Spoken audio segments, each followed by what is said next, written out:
Are we live? I don't know. Ann, are we live? We are live.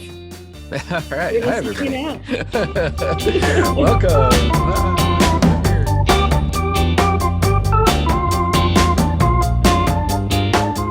So, hi, everyone. Welcome to the Container Expert Series from Slim.AI. Thanks for joining us today. Today, we welcome David Flanagan and Ivan Velechko to break down the software supply chain and risks we need to know about at every stage of the software development lifecycle, from coding to CICD to shipping, containers to your users and customers. David Flanagan has been developing software for 20 years and is the founder of Raw Code Academy, a YouTube channel that helps people and teams adopt cloud-native microservices and Kubernetes. Ivan Velechko has been a software engineer for more than 10 years and has a deep knowledge of server-side projects, containers, and DevOps. He runs a twice-monthly newsletter for engineers sharing practical container tips and tricks. He is also the official container dude here at Slim.AI. I'm Peter Van Orden. I'm the Senior Director of Growth at Slim.AI. I'm filling in for Martin Wimpress, our Head of Community, who couldn't be here with us today, wishing him well. And thanks everybody here for joining. We're excited about your participation today. We'll be making this an interactive section, and so there will be some polls that come up when you see those, so you can just click and give us your answers in a little window box that shows up from Zoom. It will give you plenty of time. And before we begin, I'll tell anybody who may not be familiar with Zoom webinars, you'll see a Q&A panel on the side. So if you have questions, feel free to put them in there. I'll work them into the conversation as David and Ivan are going. And we'll also have some time for Q&A at the end of the session. When a live poll is happening, you'll see a pop-up appear with multiple choice questions. Tell us what you think, and then we'll discuss those results. We're looking forward to an hour full of great insights. And so without a further ado, let's kick off. The focus of today's session is really on supply chain security and developers. So a lot of developers and software providers are, in general, are aware of a situation where they feel like suddenly everybody is shouting about SBOMs and supply chain security, vulnerability scanning, code signing. And all of this is because, 2022 was kind of the year of software supply chain security. There are a bunch of different tools that are on the market that look to solve some of these problems. And we asked David and Ivan here today to talk to us and talk to us about sort of the complexity and show us how it's not as simple as simply generating an SBOM, or it's not as simple as just signing your containers or whatever, so that we can really understand the software supply chain. So David, starting with you, let's kick off. So first question is sort of, how worried should we be about software supply chain? And secondly, what part of the life cycles do we really need to understand as developers to tackle today's software supply chain security issues? I'll throw out the first "it depends" of the session with regards to how worried people should be. So it depends on the type of software you're working on, of course. They each have their own risk, and it's up to your teams and yourselves to understand where you are in that risk and how you want to handle it and remediate it. So I'll skip over the first kind of question there, but I will talk about the different stages of life cycle.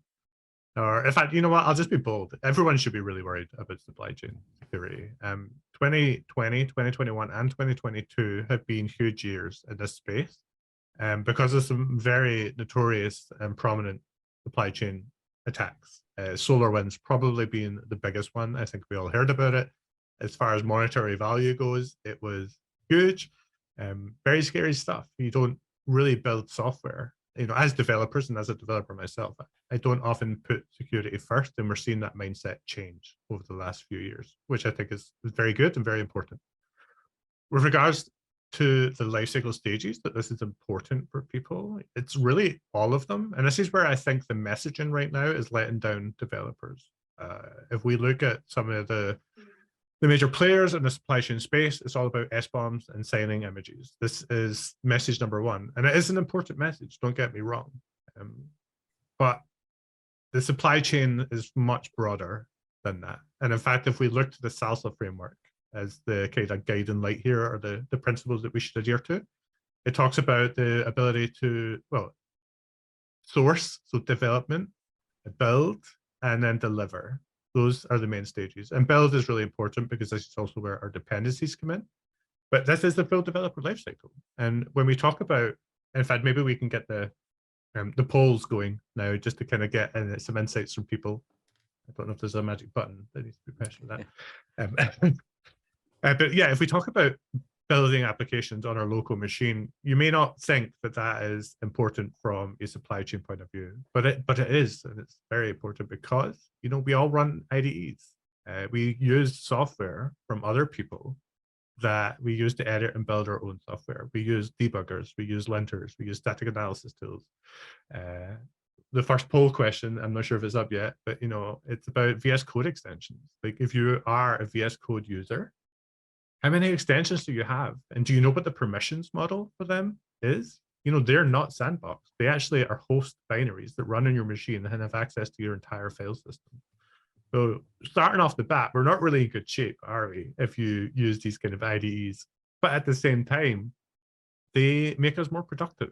They actually make us enjoy our jobs a bit more.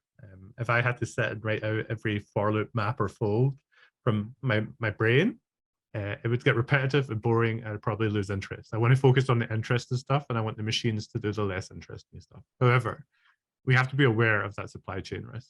So, you know, from coming up with an idea to opening your IDE, supply chain is already important. As we move forward from that, you know, we do have the build stage where we are going to spend most of our session today, I believe, discussing is looking at best practices and tips for CICD and improving our posture with supply chain in general and security. But we have a lot of dependencies. If you work in the Node.js ecosystem, if you've got Node modules folder, the chances are that even a small application is pulling in thousands of dependencies.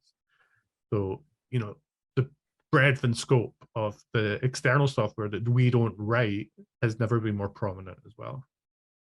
After we built that image, you know, our CICD does its things and we get this lovely container artifact, and maybe we push some assets to a CDN, CDN. Yeah, there we go. Our customers and our users actually have to consume the software too. And again, we're outsourcing all of this to cloud providers and to caches and to all these delivery networks. And like, do we really know, do we trust, and can we verify that the bundles and the assets that we expect to deliver to our customers are actually the assets that we want to deliver to our customers? Like, it's still part of our supply chain. Until it's on a customer's machine, we really just don't know.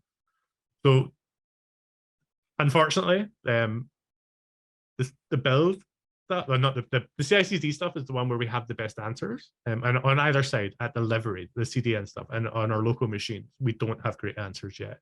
So there's a lot of hand waving there, but I do suspect that's going to change soon. I think what's really interesting, and if we talk about the developer machine first, I reckon we're going to see more tooling built with capability-aware runtimes. You know, these are languages like Pony or Deno as a runtime for TypeScript. These are sandbox runtime environments that don't have access to your environment variables, to your disk, to your network, without you explicitly granting them permissions. So I think those are really exciting. And also on the delivery side, you know, with the browsers or your applications, however they're delivered, we're seeing a lot more movement towards WebAssembly. Again, this is a sandbox technology that either runs through VA Isolate or through WASMtime and other runtimes like that. So I think the future is exciting, and I think we're going to be in a much better place. I think we're still in a bit of a Wild West time when it comes to supply chain, but we do have the Salsa framework. We do have new tooling coming out, and things are getting a lot better. So it's not all doom and gloom, but there's still a lot of answers and a lot of questions for those answers to answer. That's a weird sentence, but I'm going to go with it. Yeah. So the picture you're painting is basically that we need to be aware across the entire life cycle, from the minute you start writing code and opening up your IDE all the way down to the point where you deliver a container to an end user. And that's the entire sort of life cycle of supply chain security. Whereas today's focus tends to be right in the sort of like CICD kind of build process. And with containers, obviously, that's what we work on at Slim.AI. You know, like there are tools for that, but it's much more complex than just generating an SBOM, checking a box and saying, okay, cool, I'm done. I solved my supply chain because I generated an SBOM and I'm good. Yeah, well, I mean, again, deferring to the Salsa framework here, the SBOM is only at level 1. right? So it's a good starting point. And, most organizations are level 1. We're not, I'm trying not to speak for the entire world right now. The people that I work with, the people that I see, the organizations that I talk to, they're looking at SBOMs. They're aware of them now, which is much better than 3 years ago, but it's definitely not mainstream. We're not seeing these generated by default. We don't have that provenance stage. So there's a lot of education that has to happen and a lot of tooling that needs to make this easier for companies to kind of get on board with this. Yeah, that's a very. Would you mind if I jump in for a second? I was just going to ask what you thought. Yeah. Oh yeah, sure. I mean, like, I've been developing software for many years, and up until probably last year, I wasn't even realizing I am a part of some sort of a supply chain. Like, this word just didn't exist for me. Much like self-isolation. But the thing is that malicious, let's say, packages, they were out there even 5 years ago. I think this the first bell for me was the Heartbleed vulnerability that occurred, I think, somewhere in 2014. Yeah. And at this time, I was already in charge of a bunch of servers. And I just realized how challenging it is actually to figure out what of my servers are actually affected and how to go and patch them. But I wasn't connecting the dots between like this particular incident and like the more generic kind of process of just delivering software, and that it is a part of some sort of a supply chain. But even today, when the term supply chain is more popularized and people keep talking about it, we may not really be kind of understanding where it all starts, because it seems like we've been told many times a day that we should start producing these SBOMs, which is essentially just some sort of a roster of what components are included in your software. But apparently this software supply chain thingy, it starts much earlier on your developer machine. When you are writing your code, you are pulling things from the internet, some other packages, your developer dependencies, your extensions for your IDEs. Like, do you know what are they doing? Like, do you know how they affect your code? Maybe they are injecting some, I don't know, malicious bits into your ideal code. Maybe not in this particular project. If you are sharing your developer machine and you're working on multiple projects, maybe your enterprise project is perfectly fine, but your side projects that you are doing late at night are actually affected by something really bad, and you share the same machine to develop both. So it's all pretty scary. People don't talk about this much because the current tools are more focused to solve, well, CICD kind of issues. But I think it's important to understand just the fundamental principles and the kind of this whole idea of where the supply chain starts and where it ends. As David told us a couple of minutes ago, it's actually never done until this piece of code actually reaches the end user. And this is often done through some third parties like CDNs. Yeah, so it's like a big topic. Yeah. And I wanted to shine the light a little bit on, because I know we're going to talk about CICD in a minute, but I'm curious about with containers. So we've talked a little bit about the developer's desk. We've talked a little bit about the sort of end state, but like, how have containers made this easier, and how has it made it harder from a supply chain security perspective for developers? Like, when you adopt containers, what gets more complex? What actually gets easier to deal with? This is a very good one.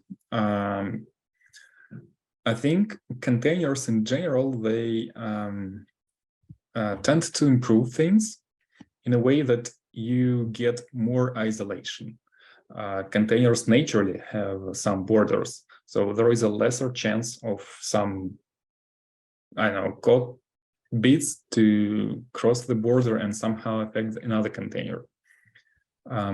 Also, if you are running containers, like a dev version of your containers locally on something like Docker desktop or Rancher desktop, you would have an extra isolation border, which is the virtual machine that uses that these products use to run the containers. So it's all for the best. But the problem is that containers in general make things more complex. Now you need to understand like a broader set of tooling that are involved into building containers, and you are losing also kind of transparency into your like deliverable. So if back then it would be just some local folder with your code and maybe dependencies installed, with containers it becomes, well, a fancy tar archive that we call an image, and you're losing your normal introspection abilities. And it's all solvable. It's just that people need to invest more time into learning how to do things the new way. I'm going to agree and disagree with one part of that, which I enjoy doing. So I agree, like containers do give us this extra boundary, right, from security. I think this is well understood and we all appreciate this. But we have to always be conscious, forgotten how to speak, conscious of the way that boundary works. It stops things within the container speaking to our host, which is wonderful in staging environments, pre-production testing, and prod. When we're on our local machine, I think we often forget that. And actually, you know, our containers are trying to stop processes having root on the host, but we are the developers, we have root on our host. And then we install NPM packages and IDEs and extensions which have root on the host and then have carte blanche to the containers anyway. So, and the model that I see more often than not with containers and local development is convenience rather than that security boundary. So people are spinning up containers, but they're mounting then entire directories from their local file system into those containers. And that boundary is now completely awash. It doesn't really mean anything in that local development environment. So containers are great as a security boundary, but again, our hygiene on our local host, we often kind of misplace that trust and ruin a really good boundary. So. Yeah, that's very true. And the way I actually use containers locally on my developer machine, I never run, well, I cannot say never, because sometimes I need to just test something for someone, and this person would be actually using a container on their macOS, so I cannot like completely avoid these scenarios.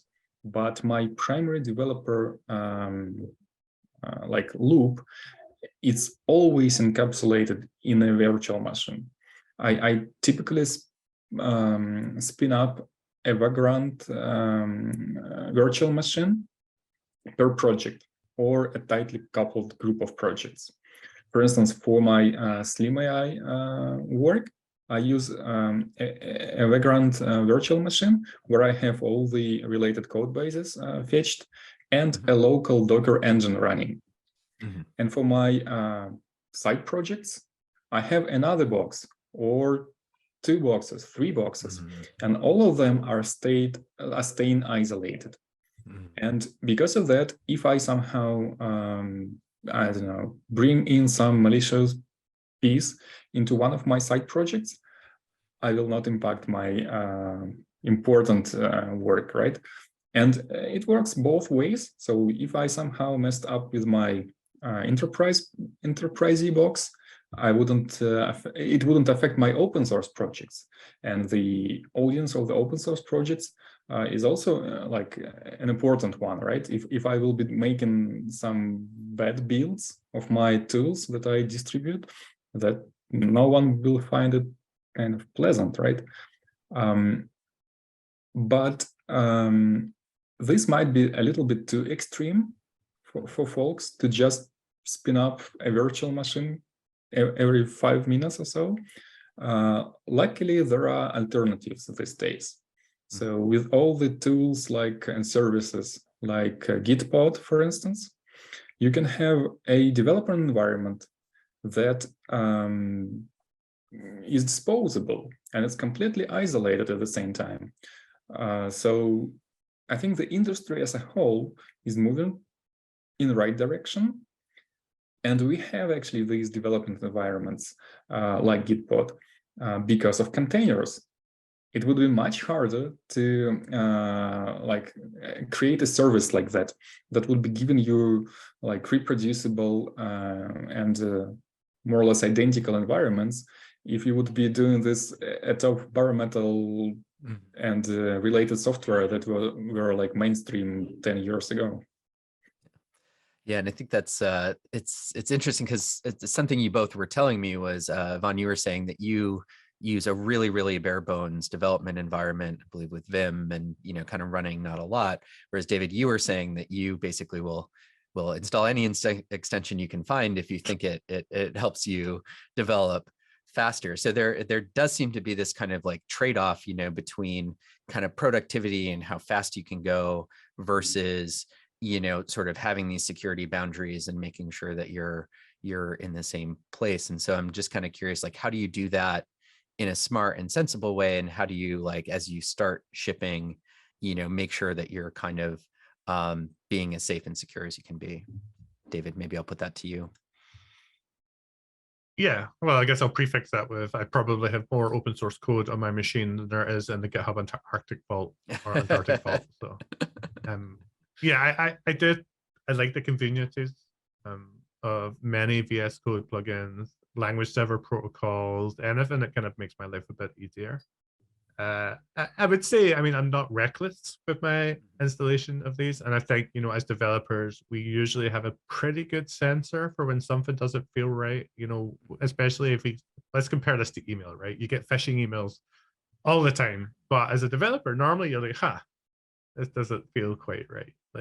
And it's the same with software. Like, if you want to install an extension, how many installs does it have? Does the people rated it? Is it open source? Can you see that repository? Just do some really quick sanity check and say, okay, this probably, it could be all right. I mean, there's always a risk, of course. We're not going to eradicate risk, but we can apply those principles to extensions, to binaries on our host. If I install something through Brew, I know, as long as I'm not going through a third-party tap, that the likelihood someone's reviewed that pull request.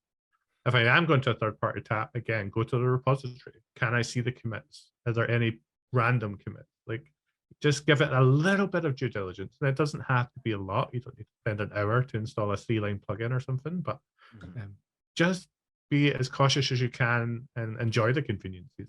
I really respect Ivan's approach to development. It's like the Rust way of doing things. It's super correct and it's never going to crash and it's all. But at the same time, when you run into problems with the borrow checker, you want to pull your hair out. And I would rather, I definitely err on the side of convenience here. So yeah, just apply some principles.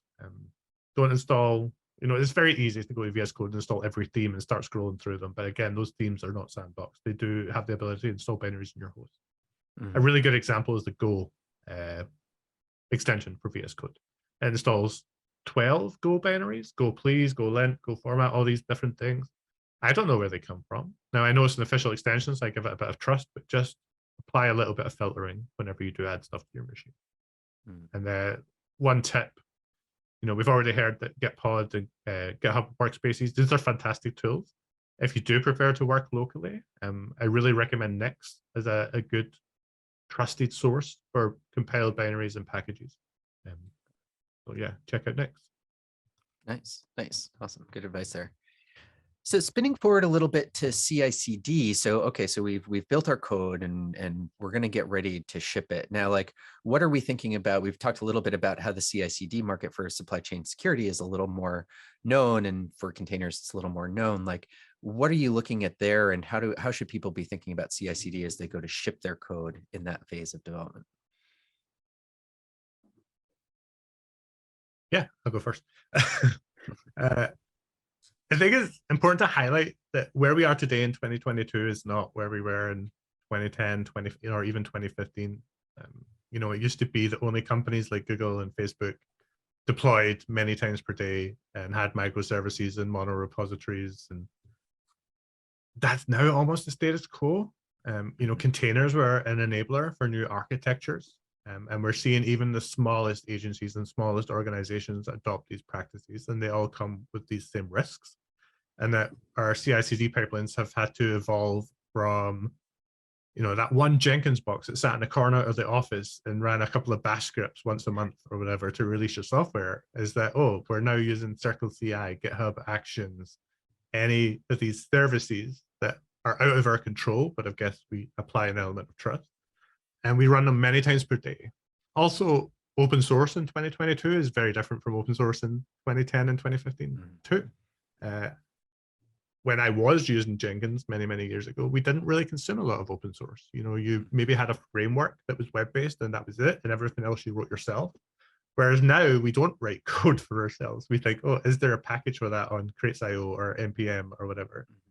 So all of these together mean that, in fact, this is why our CI/CD processes are much better for supply chain these days, because we've been forced to through all of this adoption of CD, microservices, Kubernetes, and containers. But I always find that really interesting. I've lost track of your question. I'm sorry, Peter. I think I was just trying to put the focus on kind of like going from the build machine to the kind of like shipping things into the cloud, and like what you want to be aware of from the supply chain security perspective. What kind of practices do you do on a regular basis to ensure that you're shipping safe code, and including containers in that. Vaughn, I don't know if you want to jump in there as well, like what you look at when you build something into a container and look to push it up to the cloud. What are you doing to make sure that it's safe and that it doesn't have a lot of vulnerabilities and malicious code in it? Right. Yeah. Okay. I think, like, first of all, we should be honest with ourselves and like answer this question, like, are we always relying on CI/CD to push stuff? Or we still sometimes stick with manual procedures when we go and update something, maybe by clicking through UIs or by SSHing onto a server and doing some, I don't know, git clone and some restarts. Because these techniques are still a thing, even in 2022.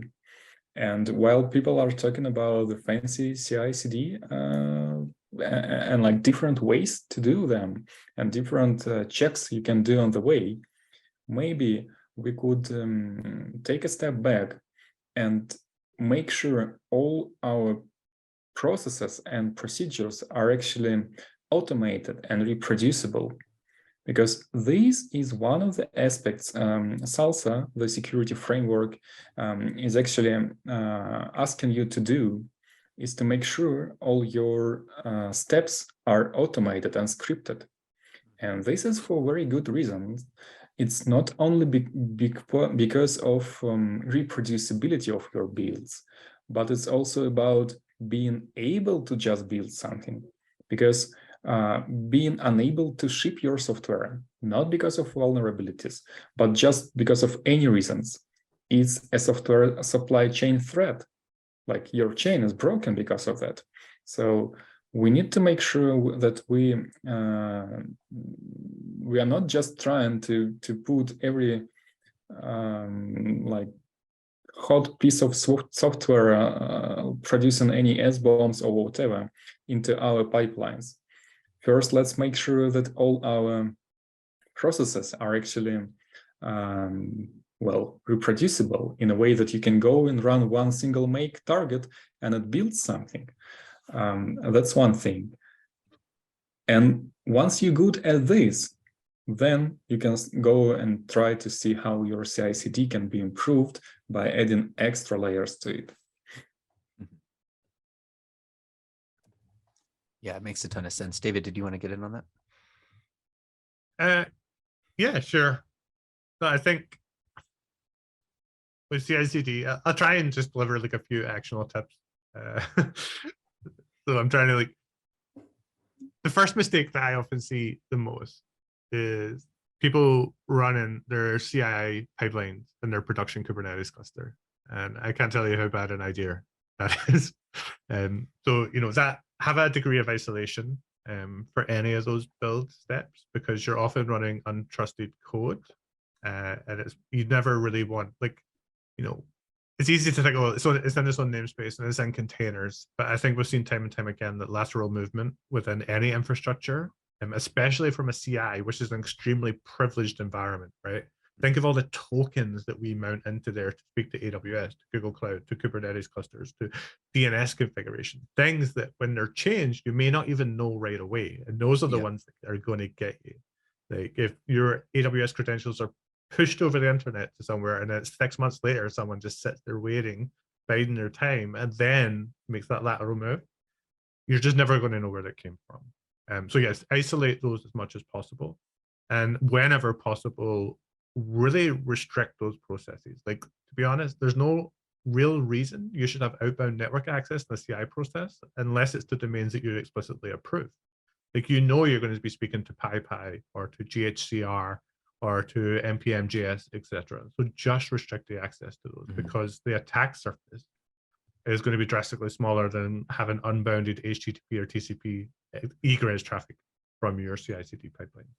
So those are probably the most actionable tips. I'll throw in a quick bonus one as well. Just again, I see this convenience thing, and I've been guilty of this in the past, but I'm much better about it now, which is when I want to use a bit of software in a CI/CD process, just going to Docker Hub and searching for the command and going, oh, that one's got lots of downloads, I'll use it. Like, there's no guarantees that I'm even, you have no idea. Like, containers can be complete black boxes at the time, unless you take especially when they're distro lists or anything like that. You don't really know what you're running. The binaries in there could be doing anything.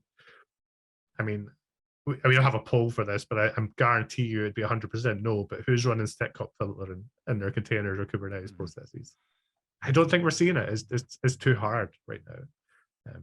But yeah, isolate your build and test infrastructure, restrict your egress as much as humanly possible, and don't trust random Docker Hub images. And to a certain degree, GitHub Actions. GitHub have made it really easy to say, use this action from any random third-party repository, which is fantastic. Like, I don't have to write go build or cargo build anymore, but at the same time, make sure you apply some level of due diligence. The same with extensions for VS Code and other binaries you run in your host. Yeah, it's interesting. It's an interesting point along this, like, convenience versus security kind of, conundrum that we're talking about, right? Which is like CICD has gotten so easy in a way that what was like once a very secure kind of backend system now sort of like, it feels so simple that you wouldn't necessarily think to take these precautionary steps in it. I think that's a good insight. For everybody who's listening in, if you have questions, again, feel free to put questions into the Q&A, or you can put them right in the chat. I saw that Seth, who thank you for joining, made a nice note about the history of supply chain security, and there's a talk from Ken Thompson on that if people are interested in looking in the history, and put that comment into the chat. So if you guys have questions, feel free to chime in, and we will keep going. Anne says we have a question. So yeah, let's see. Oh, open questions. Okay, I wasn't looking. So Mert asks, what do you think about the differences between data ML product Docker images and software product images? Most people think there is a difference between ML ops and DevOps, and the approaches should be different. What do you think about that from a container perspective? Are there any differences in shipping an ML product versus a software product? That's a great question. Thanks, Mert. But just so I'd love Mert to confirm that I understand the problem here, because I have seen this a few times, and I think the challenge is in the ML ops ecosystem, it's quite common to throw gigabytes, terabytes, petabytes of data into the images themselves, rather than having them consumed as external resources. Oh, I see Mert's joined us, so maybe Mert could confirm or deny with the problem statement. Can you hear me? We can. Yeah, it's a pleasure to be here, and this meeting is going awesome. And Thank you. actually, some people think that there's a difference between ML products because model development and after the development phase is taking time, and the approach should be different because of the model monitoring and how can I say, preventing the data drift, also the drift of how can I say that, the drift of model and the data, and that's why data scientists or MLOps engineers should use another approach for shipping products in Docker or Kubernetes. Yeah, I think I can summarize for you a little bit, David, because I've talked to Martin a number of times about this. I believe in the Slim.AI community. So if you guys want to talk with us, you can go to the Slim.AI link here, and there's a Discord link there, and you can drop into our Discord. But we get actually this question a lot from data scientists. Like the data science community has really adopted Docker containers as a way of shipping models, similar to the same challenges that a lot of kind of like software engineers who might not have the DevOps experience have. Data scientists don't always know exactly what to do with a Docker container, and their ML ops teams try to help them best they can. Those data science containers are humongous, like 3 gigabytes, 5 gigabytes, something like that. And there's a lot of sort of mistakes that can get made there. So I guess like just any thoughts that you guys might have about, if you're a one is data science, are containers appropriate for data science type work? And have you guys seen that? And two, what are some ways that if you're a data scientist or someone on an ML ops team, you can make sure that your container is kind of as good as it possibly can be, assuming that maybe you don't have that sort of deep Docker knowledge that maybe a DevOps engineer might have? Yeah. Sorry, Ivan, do you want to go first? I seen you.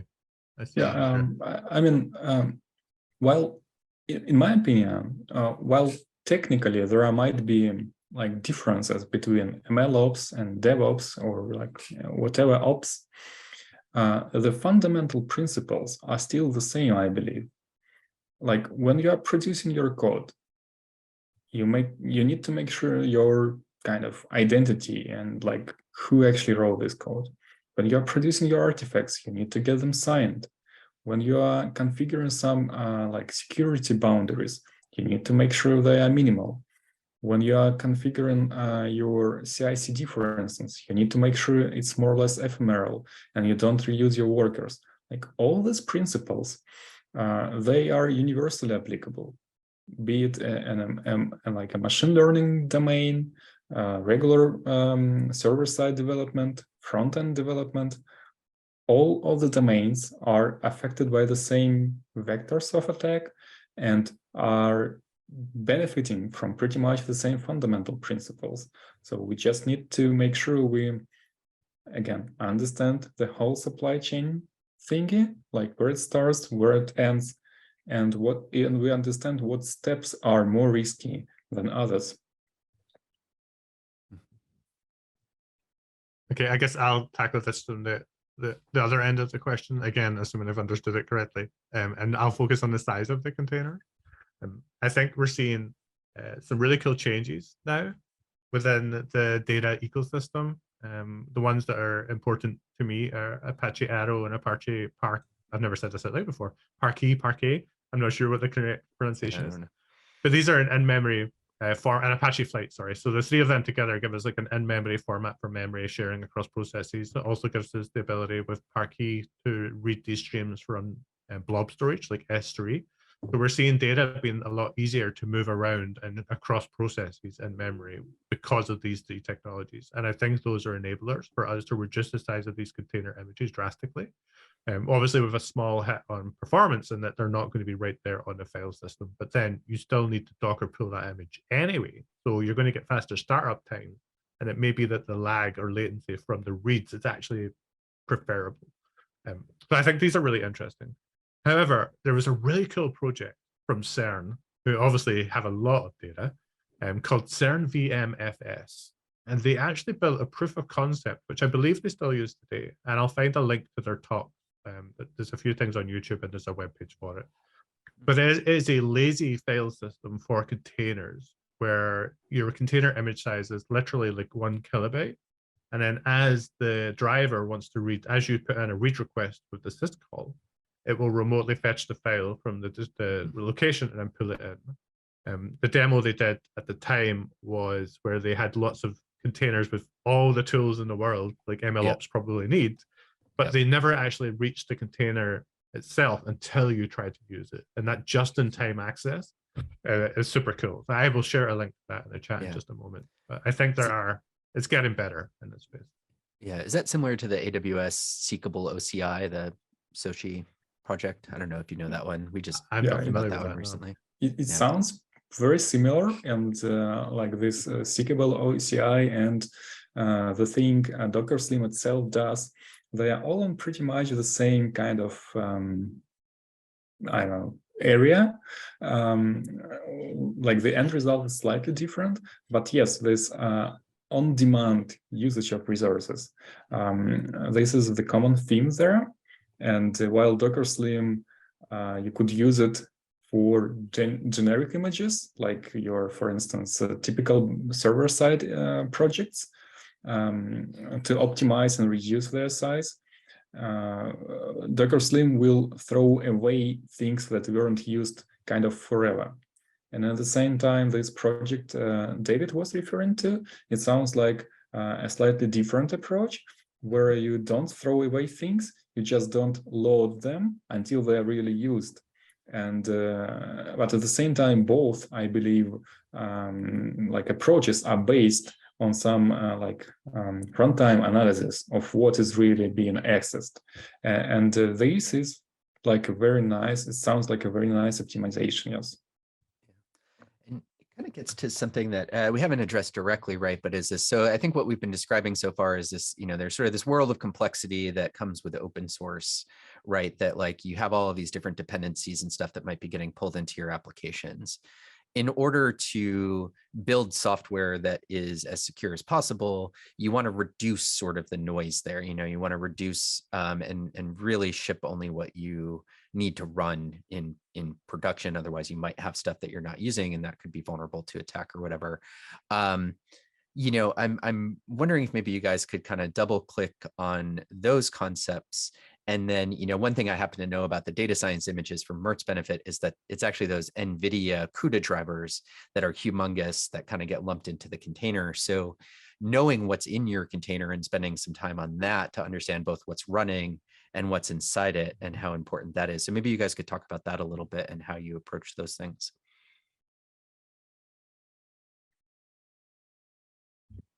Is it even a solved one? Yeah, I'm not sure. Yeah. Well, so maybe we don't. Yeah. No, exactly. So,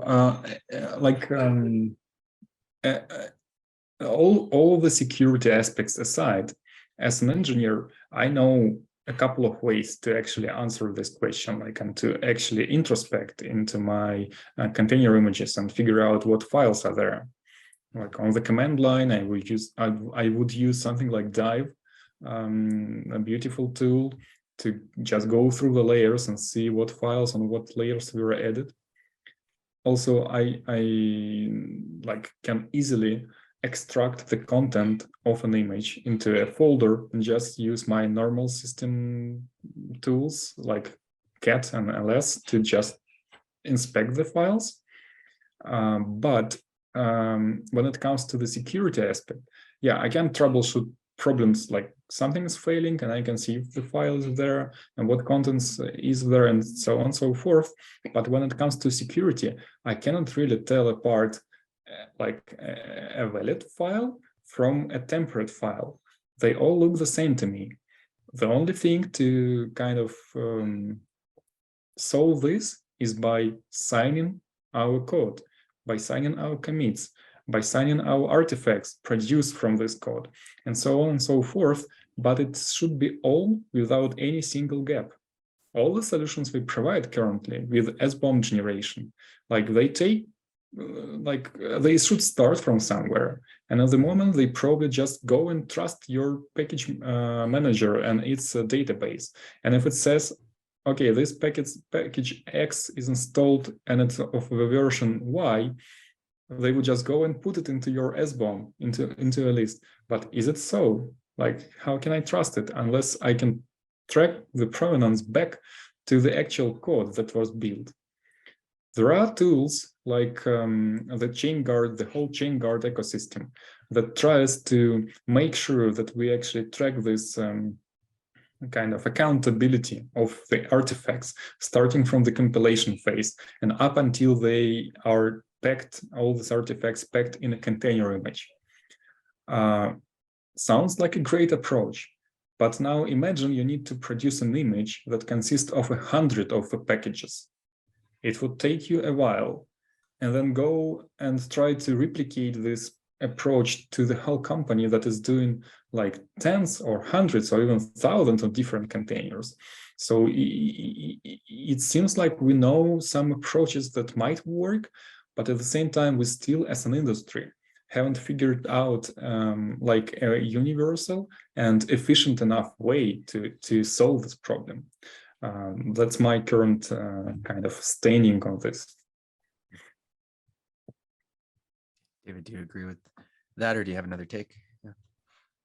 No, I mean, I think that's spot on. You know, well, we've been talking about supply chain and the cloud native ecosystem, you know, for a good 5 years or longer now. You know, it's really only been front and center. Like if we look at the most popular talks or the recurrence of the themes across KubeCon for the last 3 years, like right after GitOps, it was supply chain. And again, it probably in line with the SolarWinds attack. People were like, oh crap, like we need to start taking this stuff seriously, because if it can happen to them, it can happen to anyone. And yeah, I think we're still very early in these days. You know, there's a lot of really interesting tooling in this space, and we're going to go through a phase of saturation where there's too much tooling and people are going to be almost crippled with choice to a certain degree. We're going to have this inability to make a choice because there's too many choices to choose from. I can't remember the phrase for what that actually is supposed to be. Analysis paralysis, that's the one, right? So, you know, we're gonna have to see which tools come out on top and which ones give us that convenience and don't impede our ability to ship our software. Because, you know, if we don't increase our velocity and make our customers happy, we don't make money, and it doesn't matter if you get hacked because you don't even have a product for a business. And it's trying to balance those two things. It's like how, you know, sure, we could just say we have no servers online, but then our company fails. So security is now it's front and center of everything at conferences. Tools are getting better. People are being more aware, and that's the best position to be in, even if we don't have the answers just yet. So. Awesome. All right. Well, we got to just like my traditional kind of theme that while we are not in this ideal world, we should stick with the fundamental and basic principles. Again, the principle of ephemerality, the principle of the least privileged access, like the principle of the lowest possible number of moving parts. All of them are making our software supply chain not just more secure, but more reliable. And until we live in a perfect world with all the tooling in place, we should try to help ourselves by just sticking with the right set of practices. That's amazing advice. Yeah, totally agree. We have a question from Brett. Do you know if there is a way to limit egress from a GitHub Actions-based CICD environment? Typical example, we would need to download packages, run our tests, and if they pass, we push a container image to a registry. I'm not sure if I can control the outbound networking in the GitHub Actions environments. Yeah, thanks for the question, Brett. Yeah, I'm not aware of any solutions here, but like again, the first kind of thing I would ask myself if I ran into this kind of requirement, is a public like hosted GitHub Action runner suitable for my task? Like probably if I have that much concerns about my egress traffic, I should be setting up something like more private and more controlled and more isolated, where I could tweak things to like certain levels. Yeah, you stole the answer right out of my mouth there. Like for open source projects using GitHub Actions public runners, like go absolutely nuts and enjoy that. But I think for an organization, you really need to be looking at private runners. And there's some really great tooling out there that leverage Firecracker, which is this kind of micro VM with and almost instant. I can't say instant, that'd be a lie, but almost instant startup times. They give you environments where you can run these tasks. You can limit the egress. You can apply network policies if you run or orchestrate them via KubeVirt on top of Kubernetes. You get access to all of those tooling and policies you just would feel more comfortable with. So for organizations using GitHub Actions, great, but definitely look at bringing in your own runners and applying those best practices. And Firecracker is probably the most suitable tool right now for doing that. Okay, cool. And Firecracker has like a policy engine built into it, because it kind of sounds like that's what we're asking about, right? Is like basically a policy that gates it from shipping if it doesn't pass these checks or whatever. Yeah. Yeah, well, probably like this Firecracker, for instance, thingy, it will be running in your VPC. And there you have like the full control over your networking. Yeah, it's, again, if you isolate your build and test infrastructure, you control the Google account, the AWS account, you control the security groups, you control the egress traffic, you control the SecOps on the host, you can use SE Linux, like all of these things. It's about layers, security, you know, the onion metaphor is often used. And it's like, yeah, we can probably survive without, but if we add one layer at a time and just keep building it up, eventually we're going to have this comprehensive, almost trustable environment where we can do this sort of stuff. Yeah. Awesome. Well, yeah, Brett, hopefully that answered your question. And if not, feel free to chat with us again. I see Anne put the link to our Discord community in there. So if people have questions after the webinar is over, feel free to drop into Discord and we can answer questions there. One more thing out to Brett is that, you know, ever since Microsoft bought GitHub, we're seeing a lot of innovation and change at GitHub. If you go to githubnext.com or Google for githubnext.com, you'll see all of their projects that they have in process now. And there's a lot of focus on security and with actions and with workspaces. It wouldn't surprise me that we see network control on action runners, shared action runners at some point. We're already seeing static analysis tools coming out from GitHub based on Copilot, which is just wild to me that, you know, AI is now at a level where it understands our code better than we do. And CodeQL is probably their flagship security product right now, which actually allows you to write queries that you can run against code bases to kind of catch common misconfigurations and security problems. So there's a lot of really interesting stuff in that GitHub space, and hopefully we'll see network restrictions and filtering come at some point.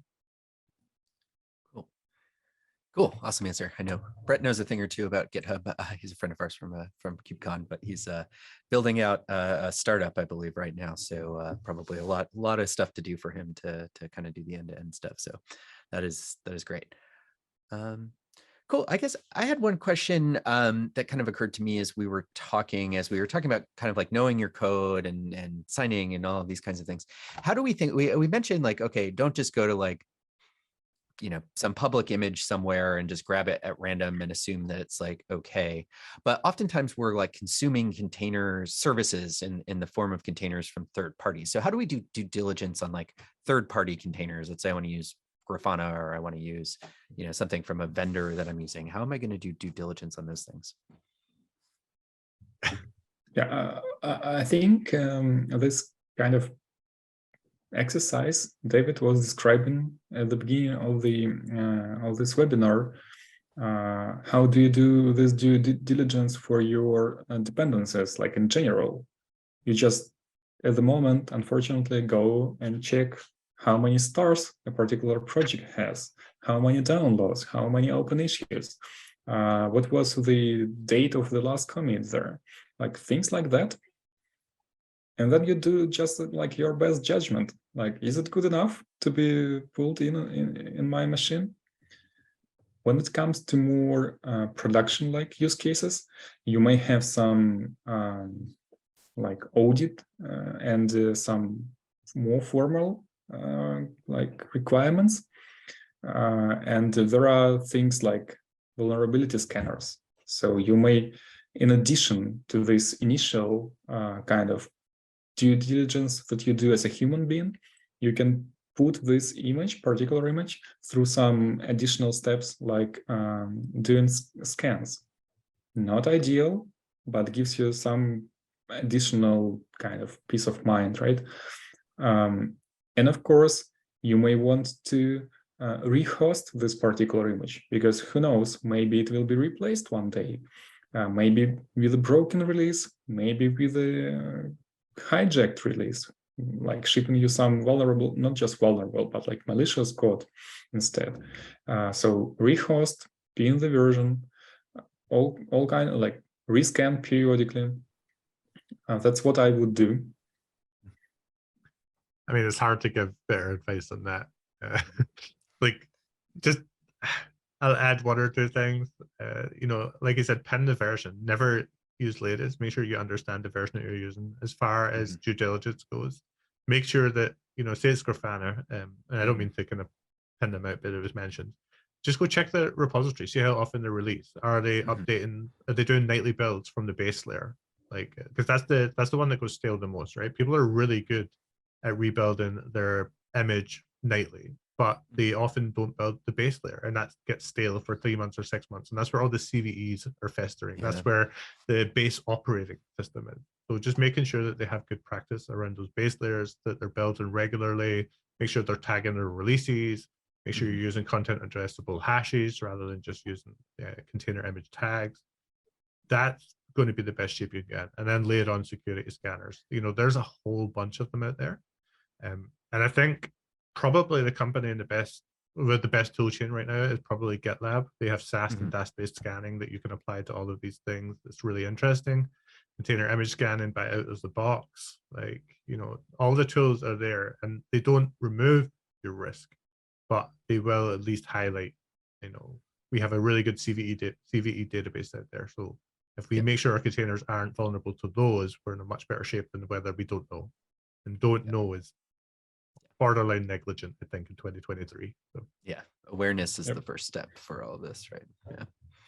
All right, awesome. Well, we are at time. If people want to get one or more questions in, we can answer those quickly. Otherwise, just want to say thank you to everybody for joining. I know your time is really, really valuable. We appreciate you guys being with us.